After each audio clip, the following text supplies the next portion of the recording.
প্রিয় ছাত্রছাত্রী, কেমন আছো? আশা করি সকলে ভালো আছো। আজকে চলে এসেছি তোমাদের কাছে শিশু মনস্তত্ত্বের উপর গুরুত্বপূর্ণ কতগুলি প্রশ্ন নিয়ে। তো চলো দেরি না করে আমরা প্রশ্নগুলো শুরু করে দিই।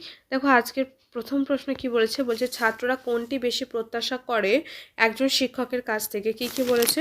অপশান 1 বলছে ব্ল্যাকবোর্ড ব্যবহার, অপশান 2 ক্লাসের শান্তি বজায় রাখা, অপশান 3 কঠিন বিষয়কে সহজভাবে বোঝানো, অপশান 4 হচ্ছে পরিষ্কার উচ্চারণ করা।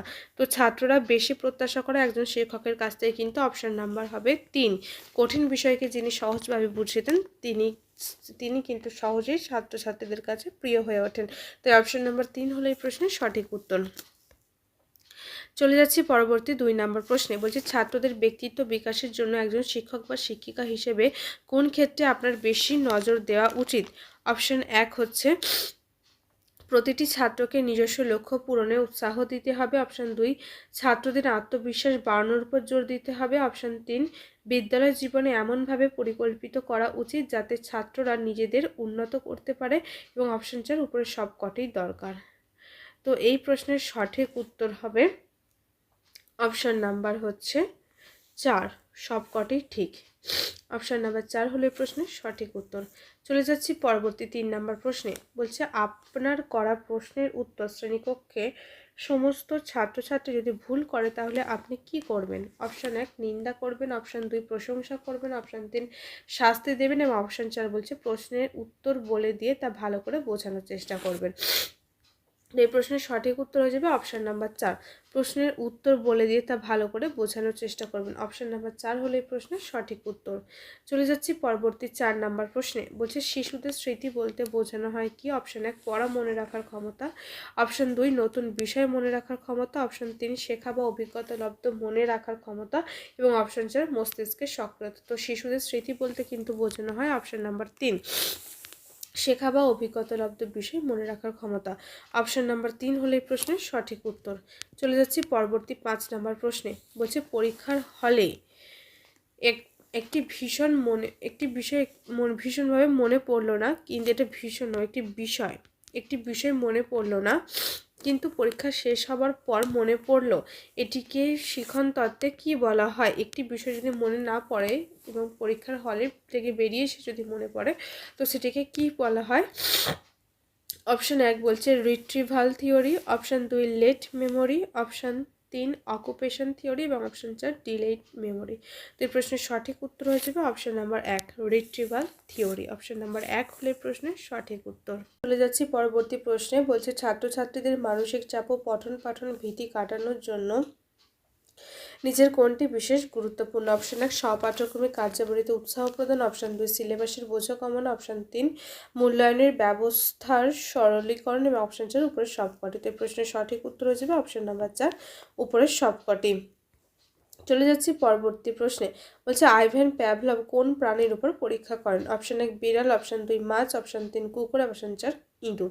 তো আইভ্যান প্যাভলভ করেন কুকুরের উপর। অপশন নাম্বার 3 হলো এই প্রশ্নের সঠিক উত্তর। চলে যাচ্ছি পরবর্তী 8 নাম্বার প্রশ্নে।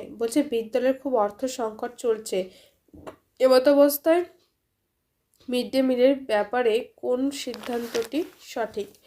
অপশনগুলো কি বলছে? অপশনগুলো দেখে নাও। অপশন 1 বলছে মিড ডে মিল বন্ধ করে দেওয়া উচিত, অপশন 2 ছাত্রছাত্রীদের কম খেতে বলা উচিত, অপশন 3 অপেক্ষাকৃত অল্প ব্যয় পুষ্টিকর খাবার খাওয়ানো উচিত, অপশন 4 কোনোটাই নয়। তো এই প্রশ্নের সঠিক উত্তর হয়ে যাবে অপশন নাম্বার 3, অপেক্ষাকৃত অল্প ব্যয় পুষ্টিকর খাবার খাওয়ানো উচিত। চলে যাচ্ছি পরবর্তী প্রশ্নে। নিচের কোনটি পাঠদানের ক্ষেত্রে সব থেকে বেশি কার্যকর? অপশন 1 শিক্ষা উপকরণের ব্যবহার, অপশন 2 শিক্ষকের বক্তৃতা, অপশন 3 শ্রেণীকক্ষের উভয়ের মধ্যে বাতাবরণ তৈরি করা, এবং অপশন 4 হচ্ছে ঘন ঘন মূল্যায়ন। তো এই প্রশ্নের সঠিক উত্তর হয়ে যাবে অপশন নাম্বার 1, শিক্ষা উপকরণের ব্যবহার। চলে যাচ্ছি পরবর্তী প্রশ্নে। বয়ঃসন্ধিকালীন আকাঙ্ক্ষা ও কৌতূহল কিভাবে ছাত্রছাত্রীদের নিবারণ করা যায়? অপশন 1 তাদের কৌতূহলে যথাযথ বিজ্ঞানসম্মত উত্তর দিয়ে, অপশন 2 তাদের প্রশ্নকে এড়িয়ে গিয়ে, অপশন 3 তাদের আর প্রশ্ন করতে না বলে, অপশন 4 এটি বড়দের বিষয় হিসেবে চিহ্নিত করে।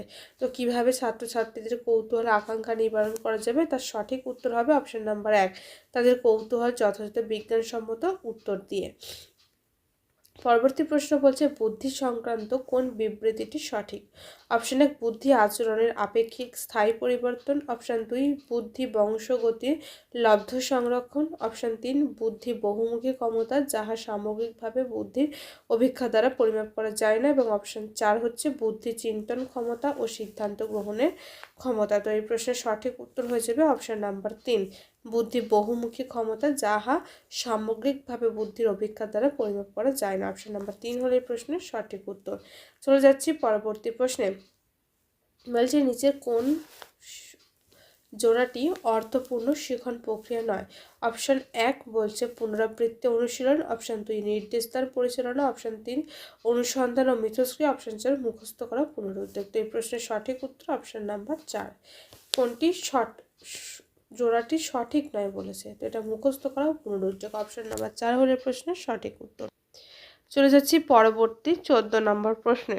বলছে শিশুদের ভুল ভ্রান্তি নিচের কোনটিকে নির্দেশ করে? অপশন 1 ভুল সংশোধন করে তাহা বারংবার অনুশীলন, অপশন 2 ভুল ভ্রান্তি শিক্ষণের একটি দিক শিশুর চিন্তনে অন্তর্দৃষ্টি, অপশন 3 শিখন প্রক্রিয়ার গুরুত্বহীন, এবং অপশন 4 অমনোযোগের শিশুদের চিহ্নিতকরণ। তো এই প্রশ্নের সঠিক উত্তর হয়ে যাবে অপশন নাম্বার 2 ভুল ভ্রান্তি শিক্ষণের একটি দিক শিশু চিন্তনের অন্তর্দৃষ্টি। পরের প্রশ্ন বলছে যে শিক্ষার্থীর দক্ষতা সম্পর্কে শিক্ষকের ইতিবাচক দৃষ্টিভঙ্গি শিক্ষার্থীকে কী করে? অপশন 1 তৃপ্ত করবে ও সে শিখনে আগ্রহী হবে না, অপশন 2 পীড়িত হবে ও সেখানে অনুৎসাহী হবে, অপশন 3 কোনোভাবেই প্রভাবিত হবে না, এবং অপশন 4 কৌতূহলী করবে ও শিখতে আগ্রহী করে তুলবে। তো এই প্রশ্নের সঠিক উত্তর হয়ে যাবে অপশন নাম্বার 4 কৌতূহলী করবে এবং শিখতে আগ্রহী করে তুলবে। চলে যাচ্ছি পরবর্তী 16 নম্বর প্রশ্নে। বলছে পড়ার বিভ্রান্তি হলো কি? অপশন 1 বলছে ডিসলেক্সিয়া, অপশন 2 ডিসফোবিয়া, অপশন 3 ডিসক্যালসিয়া, অপশন 4 হচ্ছে ডিসগ্রাফিয়া। তো এই প্রশ্নের সঠিক উত্তর হয়ে যাবে অপশন নাম্বার 1 ডিসলেক্সিয়া। পঠনে অক্ষমতাকে বলা হয় কিন্তু ডিসলেক্সিয়া। চলে যাচ্ছি পরবর্তী 17 নম্বর প্রশ্নে। বলছে একজন শিশু যেভাবে মাতৃভাষা শেখে কিভাবে? অপশন 1 লেখার মধ্য দিয়ে, অপশন 2 প্রথাগত শিক্ষা দিয়ে, অপশন 3 শোনার মধ্য দিয়ে, অপশন 4 বলার মধ্য দিয়ে। তো এই প্রশ্নের সঠিক উত্তর হয়ে যাবে অপশন নাম্বার 3 শোনার মধ্য দিয়ে। একটা শিশু মাতৃভাষা শেখে শোনার মধ্য দিয়ে। অপশন নাম্বার 3 হয়ে প্রশ্নের সঠিক উত্তর। চলে যাচ্ছি পরবর্তী 18 নম্বর প্রশ্নে।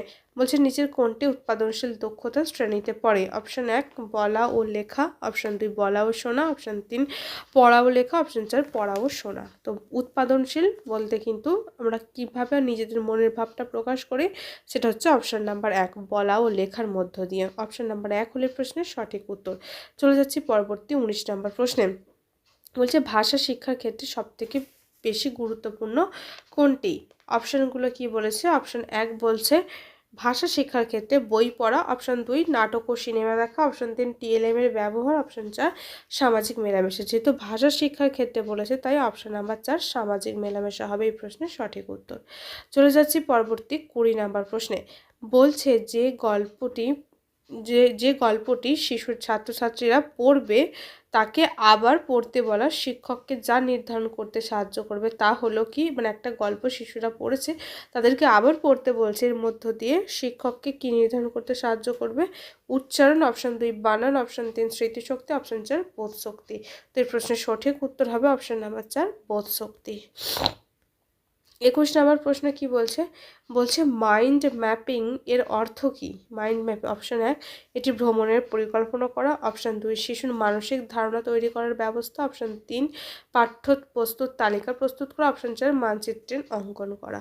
তো এই প্রশ্নের সঠিক উত্তর হয়ে যাবে অপশন নাম্বার 2 শিশুর মানসিক ধারণা তৈরি করার ব্যবস্থা করা। চলে যাচ্ছি পরবর্তী 22 নম্বর প্রশ্নে। বলছে যে পাঠকের আনন্দ দানকারী পাঠ্য বই ও সাধারণ পাঠ দক্ষতার বিকাশ কৌশলকে অন্তর্ভুক্ত করা হয় সেটাকে কি বলা হয়? এটা যে পাঠে পাঠকের আনন্দ দানকারী পাঠ্য বই ও সাধারণ পাঠ দক্ষতার বিকাশকে অন্তর্ভুক্ত করা হয় তাকে কি বলা হয়? অপশন 1 পূর্ব পাঠ, অপশন 2 উত্তর পাঠ, অপশন 3 নিবিড় পাঠ, অপশন 4 বিস্তারিত পাঠ। তো এই প্রশ্নের সঠিক উত্তর হয়ে যাবে অপশন নাম্বার 4 বিস্তারিত পাঠ। চলে যাচ্ছি পরবর্তী প্রশ্নে। বলছে বলার দক্ষতা যেটা গুরুত্বপূর্ণ সেটি হলো অপশান 1 নমনীয়ভাবে বলা, অপশান 2 আলংকারিক ভাষা ব্যবহার, অপশান 3 সুস্পষ্ট যথাযথ উচ্চারণ, অপশান 4 বিষয় ও অবস্থান অনুযায়ী বলা। তো এই প্রশ্নের সঠিক উত্তর হয়ে গেল অপশান নাম্বার 4 বিষয় ও অবস্থান অনুযায়ী বলা। চলে যাচ্ছি পরবর্তী প্রশ্নে। বলছে স্বরভঙ্গি হলো ড্যাশের ভিন্নতা। অপশান 1 বাতাস, অপশান 2 সুরের উচ্চতার মাত্রা, অপশান 3 শরীরের অঙ্গ, অপশান 4 শব্দদের। প্রশ্নের সঠিক উত্তর হিসেবে অপশান নাম্বার 2 সুরের উচ্চতার মাত্রা।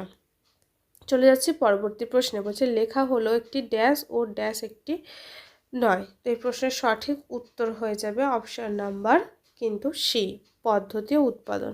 লেখা হলো একটি পদ্ধতি ও একটি উৎপাদন নয়। তো চলে যাচ্ছি পরবর্তী 26 নম্বর প্রশ্নে। বলছে প্লেটোর মতে শিক্ষার ভূমিকা হলো কি? অপশান 1 বলছে প্রত্যেক ব্যক্তির ব্যক্তিত্বের অনুশীলন, অপশান 2 গভীর চিন্তার ক্ষমতা বাড়ানো, অপশান 3 উপলব্ধির ক্ষমতা বাড়ানো, অপশান 4 কোনোটিই নয়। তো এই প্রশ্নের সঠিক উত্তর হয়ে যাবে অপশান নাম্বার 2 গভীর চিন্তার ক্ষমতা বাড়ানো। 27 নম্বর প্রশ্ন বলছে সামাজিকীকরণ উপাদানগুলি হলো অপশান 1 বুদ্ধির বিকাশ, অপশান 2 ভাষার বিকাশ, অপশান 3 এদের কোনোটিই নয় এবং অপশান 4 হচ্ছে এ ও বি উভয় সঠিক। তো এই প্রশ্নের সঠিক উত্তর হয়ে যাবে অপশান নাম্বার 4 এ ও বি উভয় সঠিক। চলে যাচ্ছি পরবর্তী 28 নম্বর প্রশ্নে। বলছে বিদ্যালয়ের শিশু সম্মেলন সংগঠিত হওয়ার ফল কি? অপশান 1 বলছে শিক্ষার্থীদের টিম স্পিরিট বাড়ানো, অপশান 2 শিশুদের মধ্যে পারস্পরিক শত্রুতা বাড়ানো, অপশান 3 শিশুদের উন্নতি নিশ্চিত করা, অপশান 4 হচ্ছে শিশুদের বিদ্যালয় যেতে বিরূপ হওয়া। তো এই প্রশ্নের সঠিক উত্তর হয়ে যাবে অপশান নাম্বার 3 শিশুদের উন্নতি নিশ্চিত হওয়া। 29 নম্বর প্রশ্ন বলছে কৈশোরের বয়সসীমা কোনটি? অপশান 1 বলছে 13 থেকে 18 বছর, অপশান 2 20 থেকে 25 বছর, অপশান 3 6 থেকে 12 বছর, অপশান 4 4 থেকে 7 বছর। তো এই প্রশ্নের সঠিক উত্তর হয়ে যাবে অপশান নাম্বার হলো এ 13 থেকে 18 বছর। চলে যাচ্ছি পরবর্তী 30 নম্বর প্রশ্নে। বলছে প্রথম ব্যক্তি যিনি বুদ্ধি পরীক্ষার জন্য উপযুক্ত যন্ত্র তৈরি করেছিলেন তার নাম কি? Option 1 Terman, option 2 Spearman, option 3 Burnett, option 4 Galton. তো এর প্রশ্নের সঠিক উত্তর হবে গ্যালটন। তো ছাত্রছাত্রীরা এই ছিল আজকের প্রশ্ন। আশা করছি ভিডিওটি তোমাদের ভালো লাগবে। যদি ভালো লেগে থাকে তাহলে অবশ্যই একটি লাইক করো এবং ভিডিওটা কেমন লেগেছে অবশ্যই কিন্তু কমেন্ট করে জানিও। দেখা হচ্ছে পরের কোনো ভিডিওতে। সকলে ভালো থেকো, সুস্থ থেকো, ধন্যবাদ।